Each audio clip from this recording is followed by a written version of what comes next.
So మరి అక్కడ ఎవరెవరు ఉన్నారు, మరి ఇప్పుడు ప్రస్తుతానికి ఎవరెవరు ఉన్నారు అని వాక్య ఆధారంతో మనం చూడగలిగితే ఏమండి, యేసుప్రభు ఈ లోకానికి వచ్చినప్పుడు కానివ్వండి, మన అపోస్తులు కానివ్వండి, అంటే మొదటి శతాబ్దపు క్రైస్తవులు కానివ్వండి, లేఖనాలు ఎవరు రాసి ఉండినా వారందరూ చెప్పు సంగతి ఏదంటే, ప్రజెంట్ అయినా ఇప్పుడైనా ఎప్పుడైనా కూడా పరలోకంలో ఎవరు ఉన్నారు అంటే సాక్షాత్తు తండ్రి అయిన దేవుడే ఉన్నాడు అని పరిచయం చేసిన సందర్భాలు ఎక్కువ కనబడతాయి.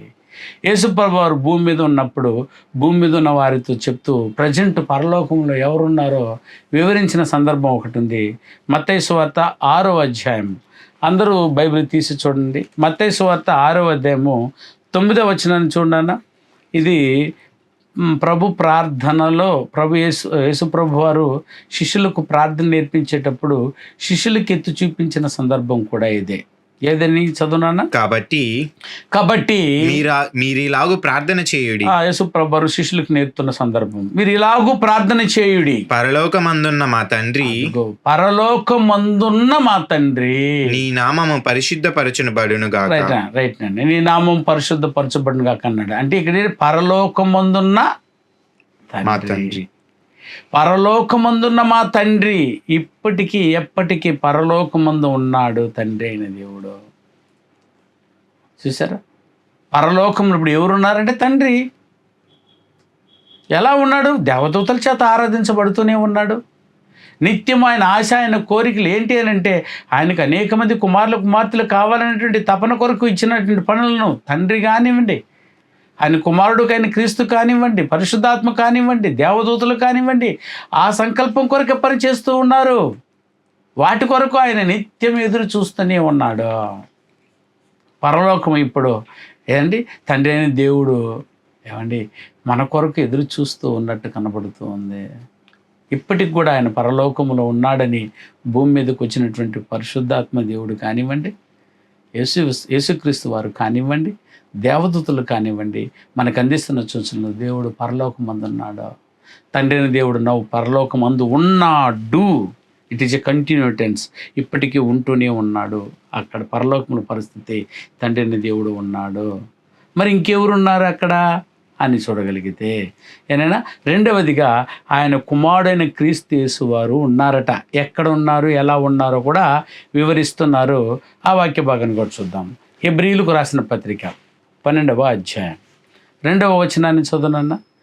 మనము కూడా ప్రతి భారమును సులువుగా చిక్కులు పెట్టు పాపమును విడిచిపెట్టి విశ్వాసమునకు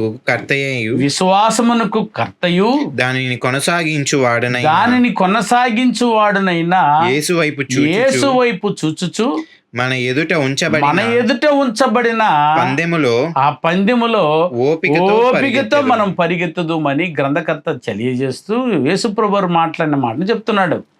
ఏమని? ఆయన తన ఎదుట ఉంచబడిన ఆనందము కొరకై అవమానమును నిర్లక్ష్యపెట్టి సిలువను సహించి దేవుని సింహాసనం యొక్క కుడిపార్శ్వమున ఆసీనుడై ఉన్నాడు. నౌ ప్రెజెంట్ అక్కడ ఏం జరుగుతుంది అంటే తండ్రి యొక్క కుడిపార్శ్వమున మరణించి తిరిగి లేచి, ఏంటంటే శ్రమపడి మరణించి సమాధి చేయబడి తిరిగి లేచి, ఇదిగో తండ్రి యొక్క కుడిపార్శ్వమున వెళ్ళి ఆసీనుడై కూర్చొని ఉన్నాడు మన కొరకు ప్రధాన యాజకుడుగా. ఇప్పుడు ఆయన ఏం చేస్తున్నాడు అక్కడ అని అంటే, అదిగో మన కొరకు ఆయన కుడిపార్శ్వమున కూర్చొని మన కొరకు బ్రతిమలాడుతూ ఉన్నాడు. ఇంకా కొద్ది రోజులు వదిలిపెట్టి వాళ్ళకి ఇంకొంచెం ఆయుష్కాలం నిమ్ము, ఆ కాలాన్ని ఇంకొంచెం పెంచు, వాడు మారుతాడు. చూసారా, ఉపమానాన్ని కూడా చెప్పాడు యేసుప్రభు వారు ఇక్కడ భూమి మీద ఉన్నప్పుడు. ఏనైనా ఈ చెట్టు పంట పండటం లేదర్రా, 3 సంవత్సరాలుగా నేను వచ్చి వెతుకుతూ ఉన్నాను, అది ఫలించటం లేదో, వెంటనే దానిని నరికి అగ్నితో కాల్చివేయము, ఆ ప్లేసులో మరొక చెట్టు పెట్టు, అది మొలిచి మనకు ఫలం ఇవ్వవచ్చు అట. అందుకు యేసుప్రభు వారు ఒక యాజకుడుగా, ఒక గొప్ప ప్రధాన యాజకుడుగా తండ్రి దగ్గర చేసిన మనవి ఉపమాన రీతిలో మీరు చదివి ఉన్నారు. ప్లీజ్ డాడీ, ఈ ఒక్క సంవత్సరం నాకు అవకాశం ఇవ్వు. ఈ ఒక్క సంవత్సరం నేను మరలా ఏం చేద్దాను, దాని చుట్టూ కలుపు దువ్వుతాను, దానికి మంచి ఎరువు వేస్తాను, మంచి నీళ్లు కడతాను, చుట్టూ కంచి వేస్తాను. ఈసారి ఫలించినా సరే, ఫలించకపోయిన ఎడల నువ్వు అన్నట్టే దాన్ని కొట్టి పారివేయదుము. చూసారా, ఇప్పటికీ కూర్చొని తండ్రిని దేవుని కుడిపార్శ్వమున కూర్చొని నేడు పరలోకములో నా కొరకు ఇలా విజ్ఞాపన చేస్తూ ఉన్న ప్రధాన యాజకుడై కూర్చొని ఉన్నాడు. అదిగో భూమి మీద నుండి ఆయన తిరిగి చనిపోయి తిరిగి లేచి వెళ్ళి కూర్చుంటున్న కుడిపార్శ్వమున కూర్చున్నాడట. అపోస్తల కార్యంలో 1వ అధ్యాయము 9 నుంచి 11 వచనాల వరకు చూడనా. ఈ మాట చెప్పి వారు చూచుచుండగా అపోస్తలతో ఈ మాటలంటే పై చెప్పినటువంటి మాటలన్నీ చెప్పి జాగ్రత్తలు చెప్పి వారు చూస్తూ ఉండగా ఆయన అంటే క్రీస్తు వారు ఆరోహణమయ్యి అప్పుడు వారి కన్నులకు ఆరోహణమాయను. అప్పుడు వారి కన్నులకు కనబడుకున్నట్లు ఒక మేఘము ఆయనను కొనిపోయెను. ఆయన వెలుచు ఉండగా వారు ఆకాశము వైపు తేరి చూచుచూ ఉండిరి. ఇదిగో తెల్లని వస్త్రములు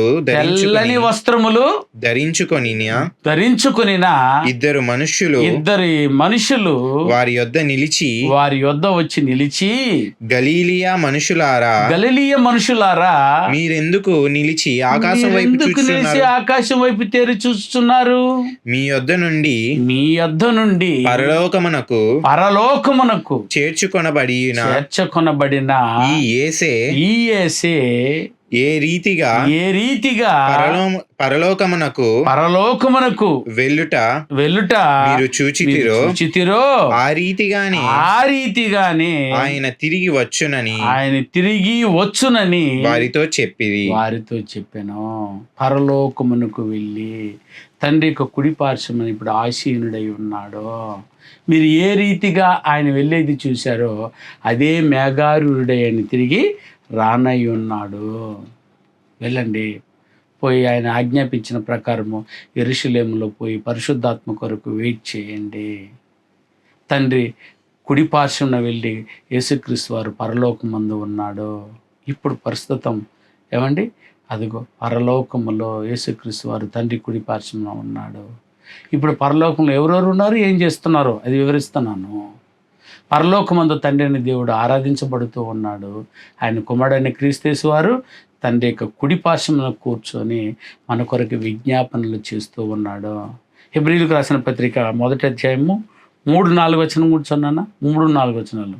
ఆయన దేవుని మహిమ యొక్క తేజస్సును ఆయన తత్వము యొక్క మూర్తిమంతమై ఉండి తన మహత్తు గల మాట చేత సమస్తమును నిర్వహించుచు పాపముల విషయములో శుద్ధీకరణము తానే చేసి దేవదూతల కంటే ఎంతో శ్రేష్టమైన నామమును పొందెను వారికంటే అంత శ్రేష్ఠుడై ఉన్నత లోకమందు అనగా పరలోకమందు మహామహుడగు దేవుని కుడిపార్శ్వమున కూర్చుండెను. చూసారా, ఇప్పటికీ ఆయన కుడిపార్శ్వమున కూర్చొని ఆయన మన కొరకు విజ్ఞాపన చేయించు ఉన్నాడు. నా పాపముల నిమిత్తమై మనల్ని క్షమించమని ఇంకను కోరుకుంటున్నట్టు కనబడుతూనే ఉంది. రైట్. పేతురు రాసిన మొదటి పత్రిక 3వ అధ్యాయం 22వ వచనాన్ని దయతో చూద్దాం. చూడండి, ఆయన పేతురు రాసినటువంటి మొదటి పత్రిక 3వ అధ్యాయం 22వ వచనం. ఆయన పరలోకమునకు వెళ్ళి దూతల మీదను అధికారుల మీదను శక్తుల మీదను అధికారం పొందిన వాడై అధికారమును పొందిన వాడై దేవుని కుడిపార్శ్వమున దేవుని కుడిపార్శ్వమున ఉన్నాడు. దేవదూతల మీద అధికారము, అంతేకాదు అధికారుల మీద, అంటే అక్కడ అధికారులు ఉన్నారట. చూసారా, అక్కడ ప్రధానులు ఉన్నారు, అధికారులు ఉన్నారు, ఇదండి పరిచారకులు ఉన్నారు, దేవదూతలు, వారందరి మీద ఇప్పుడు ఆయన ఏమై ఉన్నాడు? అధికారమును కలిగిన వాడై ఉన్నాడు. ఈ అధికారాన్ని తండ్రిని దేవుడు యేసుక్రీస్తు వారికి ఇచ్చాడు. యేసుక్రీస్తు వారు భూమి మీద ఉండేటప్పుడు చెప్పేసిపోయాడు అపోస్తలులకు పోయేటప్పుడు, పరలోకం మీదను భూమి మీదను నాకు సర్వ అధికారం ఇవ్వబడి ఉన్నది అన్నాడే. ఆ అధికారమును బట్టి పరలోకమును ఇప్పుడు కూర్చొని దేవదూతలను చేతను వారి అధికారుల చేతను ఈయన అధికారమును పొంది కుడిపార్శ్వమును కూర్చుండి పరిపాలన చేస్తూ ఉన్నాడు. ఇది ఆయన కుమారుని యొక్క పని, పరిశుద్ధమైనటువంటి పరలోకములో. రోమాపత్రిక 8వ అధ్యాయం 34వ వచనం కూడా చూడండి. రోమీలకు రాసిన పత్రిక 8వ అధ్యాయము 34వ వచనం. శిక్ష విధించువాడెవడు? శిక్ష విధించువాడెవడు? చనిపోయిన క్రీస్తు యేసు. చనిపోయిన క్రీస్తు యేసు వారే. అంతేకాదు మృతులలో నుండి లేచిన వాడును దేవుని కుడిపార్శ్వమున ఉన్నవాడును మన కొరకు విజ్ఞాపనము కూడా చేయువాడును. మన కొరకు ఇప్పటికి విజ్ఞాపనము కూడా చేయుచున్నాడు. ఇంకా కొద్ది రోజులు వదిలిపెట్టు, ఇంకా ఇది కాపాడు. అందు నిమిత్తమే మనం కాపాడబడుతూ ఉన్నాము. ఆ ప్రియులారా, పరలోకములో నేడు వర్తమానం ఇదే. పరలోకము దేవుని మహిమతో నిండి ఉన్నది. పరలోకము అదిగో ఆయన తండ్రిని దేవుడు ఆరాధించబడుతున్నాడు దేవదూతల చేత. అదే పరలోకంలో తన కుమారుడిని యేసుక్రీస్తు వారు తండ్రి యొక్క కుడిపార్శ్వమున కూర్చొని ఉన్నాడు. ఇక పరిశుద్ధాత్ముడు ఏం చేస్తున్నాడు? ఇక దేవదూతలు ఏం చేస్తున్నారు? మరలా విందమ్మా. దేవుడు మిమ్మలను మీ కుటుంబాలను సమృద్ధికి దీవించుగాక.